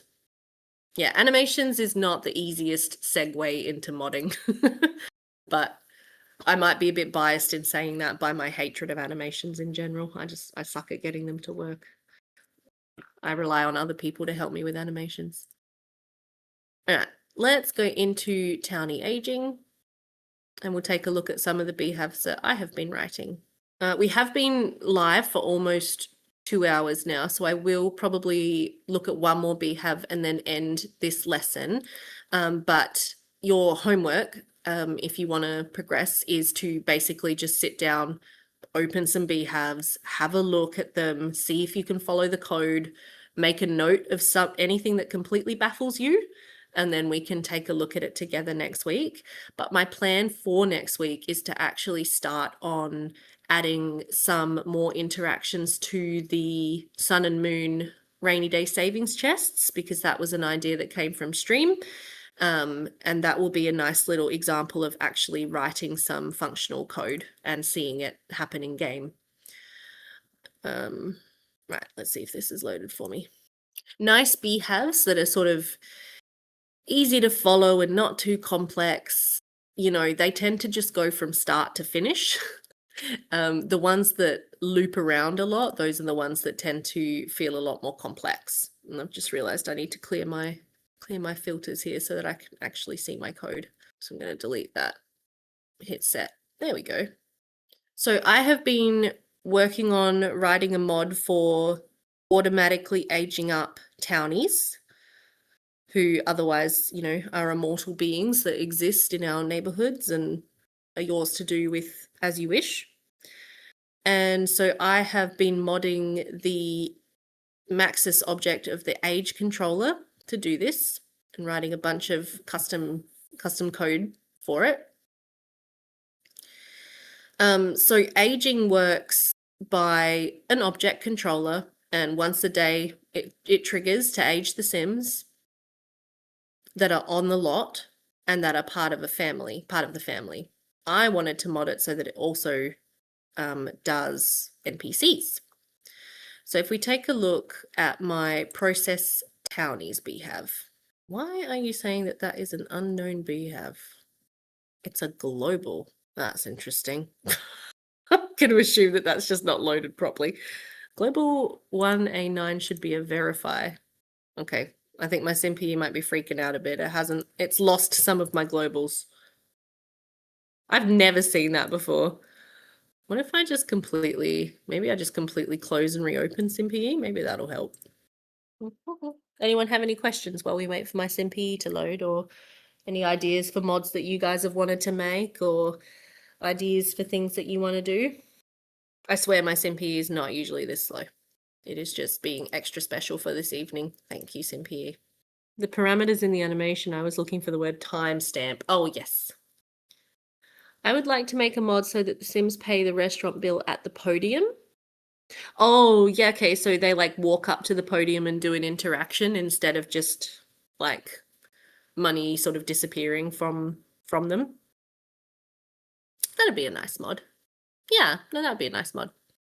You would start by looking up the podium globals. I reckon they have a semi-global group, maybe.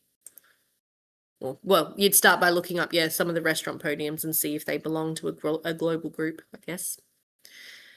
Here we go. Now it's found the rest of my globals. Now, this is a looping BHAV, unfortunately, but it is a much simpler looping BHAV. So, this BHAV is titled Process Townies, and so what it is trying to accomplish is that it is trying to find any Sim who is a member of the Townies household, or a couple of other ones, which I'll cover in a minute, and if they are, make them age a day. And that's what it's trying to do. After it ages them a day, after it checks all of the Townies, it then goes and does some other stuff, but I will cover that when we get to it. So, the first thing I do in this BHAV is I set the stack object to literal 0. Now, this is important, particularly before you do a set to next, which is by next node. When you set the stack object to 0, the stack object ID to 0, it means that it's nothing. Nothing is assigned to the stack object right now. That's fine. Then we're going to do a set to next stack object neighbor ID. So this is primitive 1F. Oops, that was the wrong box. I meant to hit this one. And this has a bunch of things we can do. We can set the stack object to be something, or we can set a local or a temp or whatever we want to be a something or other. In this case, I'm using the stack object, and I am selecting the next neighbor ID. Now, because I have started at 0, it's going to find neighbor ID 1 and go from there. That is what I want. If I had not cleared the stack object before doing this, the stack object could have been anything. It could have been an OID of 58 or an OID of 265 or whatever. Yes, there are some knitting mods, yes. Now, why is that a problem? Well, then when it goes set to next and it's starting at, let's say, 256, the next NID it's going to find is anything above number 256, which is not what I want. I want it to find every townie, not just townies with NIDs above 256. So whenever you're doing a set to next, for whatever reason, you got to clear the stack object first before you do that. So I am looking for NIDs. I am scanning the game files and I'm saying find me NIDs. And NIDs refer to sims and they are their unique identification codes. Then I am running a global BHAV, which is verified neighbor ID. And in brackets, it says stack object ID. So this is running a global BHAV. And if I bring up the hammer and spanner on this one, the instruction wizard, I am sending it a neighbor ID to check, which for me right now is held in the stack object ID. If it was not held in the stack object ID, I could send it something else. Let's say that my NID was held in local O, I could send it the neighbor ID held in local O. If I was dealing with a sim, I could tell this code to verify my own NID. So we could go to my person data, neighbor ID, so on and so forth. If the NID is verified, we continue on. If it's not, we go back and we find the next one. If the NID is verified, I'm storing it as local O, just to keep a track of which NID it's up to. Then I am doing an expression and I am checking, is neighbors KEP1 young adult, oh no, 1 yes equal to O? What the heck does that mean?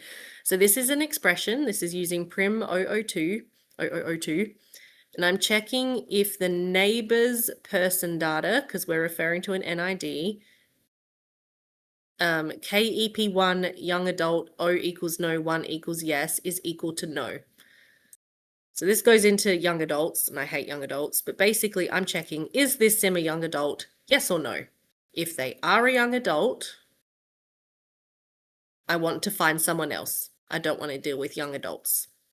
If they are not a young adult, so this returns true, because 0 means they're not a young adult, 1 means they are a young adult, we continue on with the BHAV. Next, I'm checking their family number. So each sim in the game is assigned to a family number. And you can find this out easily by forcing an error on a sim and looking at them in LogWatcher, or you could check in SimPE if you know where to look as well. But I am checking, is this sim a member of the Townies family? To do this, I'm using a global beacon, which is global beacon 013A, and I am looking at line 1 in that global beacon. If they are a member of the Townies family, then yay, I have found one of the sims that I want to process with this mod. So I'm going to jump down to here and start checking some other things. If they are not a member of the Townies family, I'm going to check if they're a member of a couple of other different families that also kind of just count as glorified Townies. For example, are they a garden club member? Again, using this beacon. If they are, beautiful, I'm going to process them. If they're not, I'm going to check something else. I'm checking now, is their family number greater than or equal to the elite social group and lesser than the bogan social group? So that's just checking again some more family numbers, and you can find family numbers in this global constant. Once I have found a sim that I think I want to process, I'm then checking some person data flags. I'm checking if they are a zombie, because if they're a zombie, we probably don't want them to age up.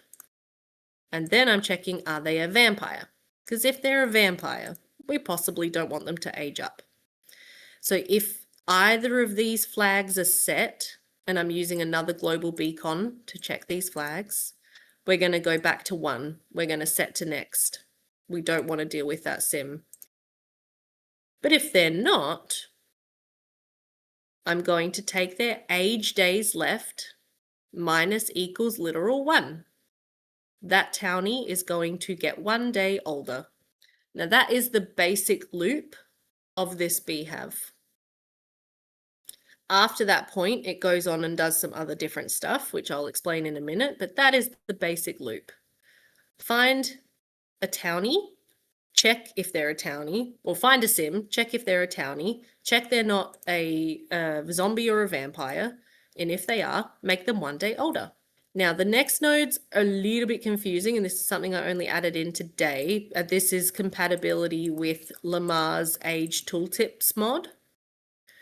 But this node here is a Prim 20 test object type. And I am testing if we can find an object of this particular GUID. This particular GUID is the GUID of Lamar's mod controller object.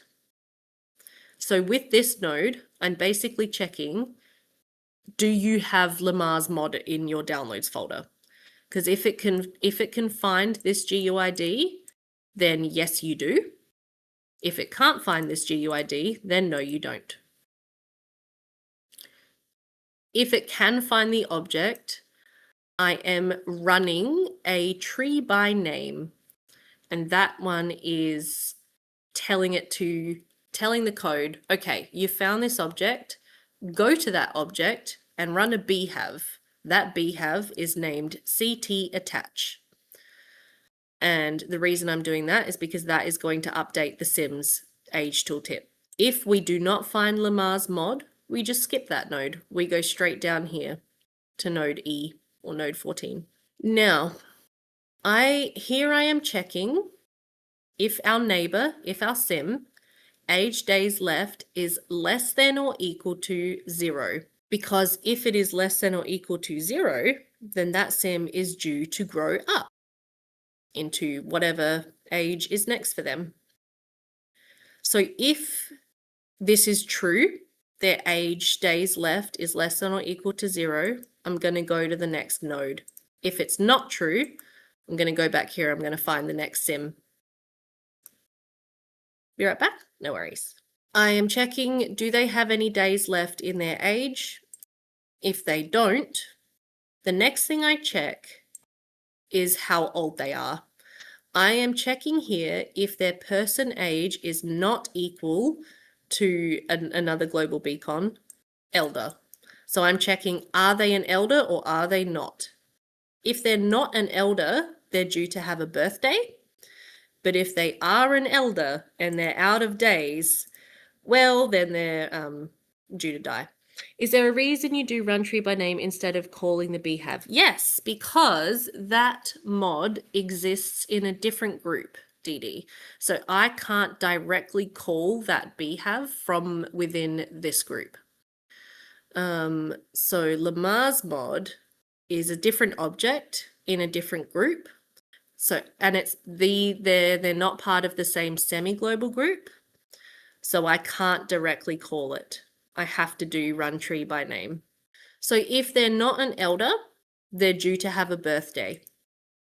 And to do that, I actually go into a separate BHAV. I go into a sub handle birthdays BHAV.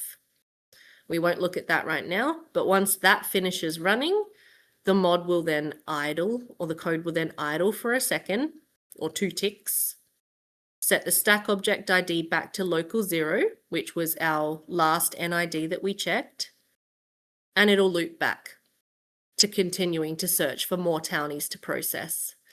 Now, once it runs out of NIDs to check, this node is going to return false. It can't find any more NIDs. It's finished.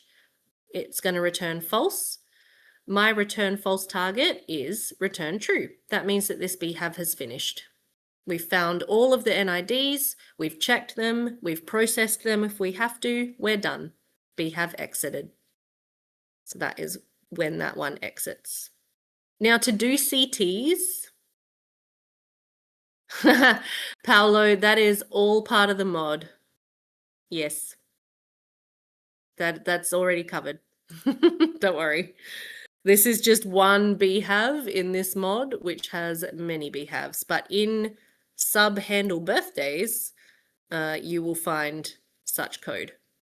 Now, if the sim is an elder and they're out of days, they're due to die. So what do we do then? I am going to give you a choice of what to do with this sim. So I am running a prim24 dialog. The dialog primitive wizard looks like this. We can run all kinds of different dialogues from in here. We can do a message, a yes/no message, a yes/no cancel. We can do a text notification, which is one of the ones that just pops up on the side of the screen. We can do a magazine rack. We can do a food rack. We can do all the different dialogues that exist in the game from within this BHAV. In this case, I'm going to do a yes/no dialogue. For the text, the text for the dialogue is contained in a strings file or a text file. The strings file can be a global, a semi-global, or a private file. In my case, it is a private strings file, but I could also reference a semi-global file if I wanted to.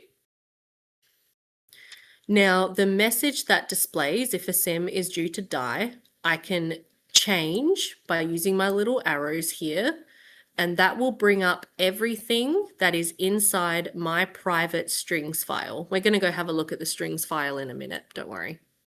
But I have written in a custom string here for full name is on death's door. What will you do? Now, $ full name we'll talk about in a minute, but basically this is saying this sim is on death's door. What will you do? Because this is a yes/no dialogue, we have two buttons, yes or no.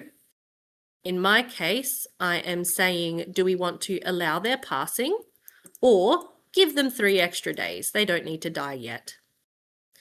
If button 1 is selected, this node will return true.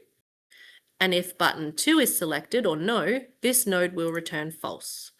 And it actually tells you that over here in the little description of this particular dialogue. So that is always handy. Sometimes these little descriptions over the side here can give you a little bit of missing information that you might need to finish writing your code. No worries, Ice Bear. If this returns true, then the person has said, yes, they can die. We're going to go into a sub-handle death BHAV. If the person has selected no, give them 3 extra days. We're going to go down here and we're going to add 3 days back onto their lifespan, their days left. Then we're going to idle, set the stack object ID back to local O, and continue looping. So that is another example of a BHAV. Right, I do need to call it a lesson because it is getting late here and I need to get to bed. But yeah, your homework, if you choose to accept it, is to have a look at some BHAVs, practice reading them, practice following the true-false lines, practice, opening up the little hammer and spanner icons, having a look at the instruction wizards, have a look through all of these drop-down menus, see what you can find, and write in with any questions. But it really is. Oh, what does idle do? It just tells the mod to pause for a second. Just pause, just for a tick. Just for a tick. So the game runs on ticks. There's 30 ticks and 1 sim minute, I think. Yeah, so if you want to, please do go ahead and just look at some extra BHAVs. As I mentioned before, next week I think we will start actually doing some modding, because I think the fastest way to learn from here is actually by doing, rather than by talking about theory. So that is what we will probably do next time, and I will write up some lesson notes and instructions before then. But hopefully you all learned something and this was helpful. And yeah, if you have any questions, you can pop them in the T's modding class thread before next week. But that's going to do it for tonight, guys. So thank you all so much for coming. I wasn't sure anyone was going to make it tonight, but looks like we actually had a good turnout. And yeah, I will hopefully see you guys next week. We'll write some custom interactions for an object. Okie doke.